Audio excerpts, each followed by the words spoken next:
X Factor ndiye mchezaji ambaye amekuwa anaimbwa sana na vilabu vya Simba na Yanga. Sasa mkali wa Tembo Mastori, nipo hapa kukuletea X Factor ambaye anahusishwa na wekundu wa Msimbazi Simba mpaka sasa.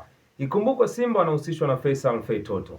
Dili hilo lina ugumu kwa kiasi chake, lakini Simba wameangalia kwa jicho la tatu, kwa maana kama endapo dili la Faisal litafeli, basi Simba kuna sehemu ameangalia sehemu nyingine. Ni wapi? Basi baki na mimi mkali wa Tembo Mastori, na hii ni Tembo Mastori. Kitu kikubwa tu ni wewe usisahau kusubscribe ili uwe wa kwanza kupata taarifa zote kutoka Tembo Mastori. Bana, Simba wanahusishwa na kiungo wa shoka barani Afrika, mwite Mamadou Lamine Camara.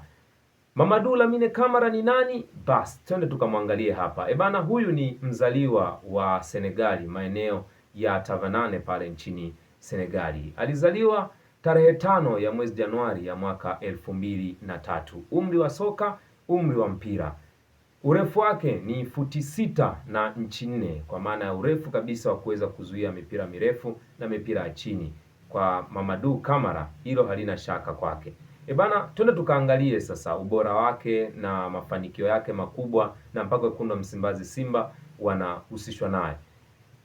Bana, maisha ya soka ya Mamadou Lamine Camara yalianzia pale AF Dar es Salaam ya pale nchini Senegali, ambapo alifanya kazi kubwa sana. Hatimaye mascout wa RC Berkane wakamuona hapo. Baada tu ya kuitumikia timu ya taifa ya Senegali chini ya umri wa miaka 20, basi maskauti wa RC Berkane wakamchukua moja kwa moja. Walimchukua kama mchezaji mdogo tu mwenye umri wa miaka 18, wakiamini ya kwamba ataenda kucheza timu ya wadogo ya RC Berkane. Lakini cha kushangaza sana, alianza kutumika kwenye timu ya wakubwa na alifanya vizuri mpaka hatimaye kuingia kwenye kikosi cha kwanza cha timu ya wakubwa. Ilikuwa lini? Ilikuwa ni Agosti 2021 ndipo alijiunga na RC Berkane. Tuangalie mafanikio yake makubwa akiwa na RC Berkane. Mafanikio makubwa ni kubeba ubingwa wa CAF Confederation Cup, mchezo ambao ulichezwa dhidi ya wekundu wa Msimbazi Simba, ambapo RC Berkane alibeba ubingwa mbele ya klabu ya Simba, na sehemu ambayo ilimfanya apate umaarufu mkubwa ni kwenye mchezo dhidi ya wekundu wa Msimbazi Simba. Wengi wao wanamkumbuka, kwanza alifunga goli, lakini pia ni miongoni mwa wachezaji ambao walifanya vizuri sana kwenye ule mchezo, kwa maana ya uwezo mkubwa wa kukaba, kufanya kila kilicho bora kwenye ule mchezo, na hatimaye kuwafanya Simba wapoteze mchezo ule na kupoteza ubingwa wa CAF Confederation Cup. Lakini pia alisaidia timu ya RC Berkane kubeba ubingwa wa Botola Cup, miongoni mwa ligi ngumu sana barani Afrika, lakini RC Berkane walifanikiwa kubeba ubingwa. Maisha ya mpira yalimfanya ahitajike na vilabu vingi sana barani Afrika, na sio barani Afrika, mpaka nje ya mipaka ya bara la Afrika. Alihitajika kujiunga na klabu ya Stoke City, miongoni mwa klabu bora pale nchini Uingereza, ilisha kushiriki ligi ya EPL. Alihitajika lakini vipimo vilifeli. Ilikuwa ni mnamo mwaka 2025.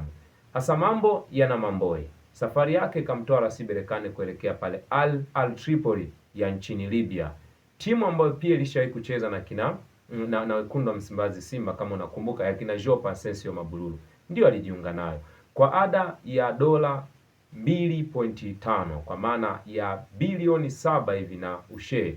Alijiunga hapo na mpaka sasa anawatumikia hapo. Sasa wekundu wa Msimbazi Simba wanaangalia uwezekano wa kumpata kiungo huyu wa shoka. Kama atampata, changamoto ya ile X Factor namba 6 basi itakuwa imeshuka mahala sahihi. Ikumbukwe kuna manamba 6 wengi sana bora barani Afrika, lakini ukiacha kulitaja jina la Mamadou Lamine Camara utakuwa haujamtendea haki. Yupo Ryan Mokwena, lakini yupo Mamadou Lamine Camara. Wekundu wa Msimbazi Simba wanahusishwa naye na wapo kwenye mazungumzo na wako vizuri kabisa kulinasa dili hili. Bana, hii ni Tembo Mastori na mimi ni mkali wa Tembo Mastori. Po Tembo niite Fuku Nyuku JR. Usisahau tu kusubscribe ili uwe wa kwanza kupata taarifa kutoka Tembo Mastori. Sina la ziada, chao.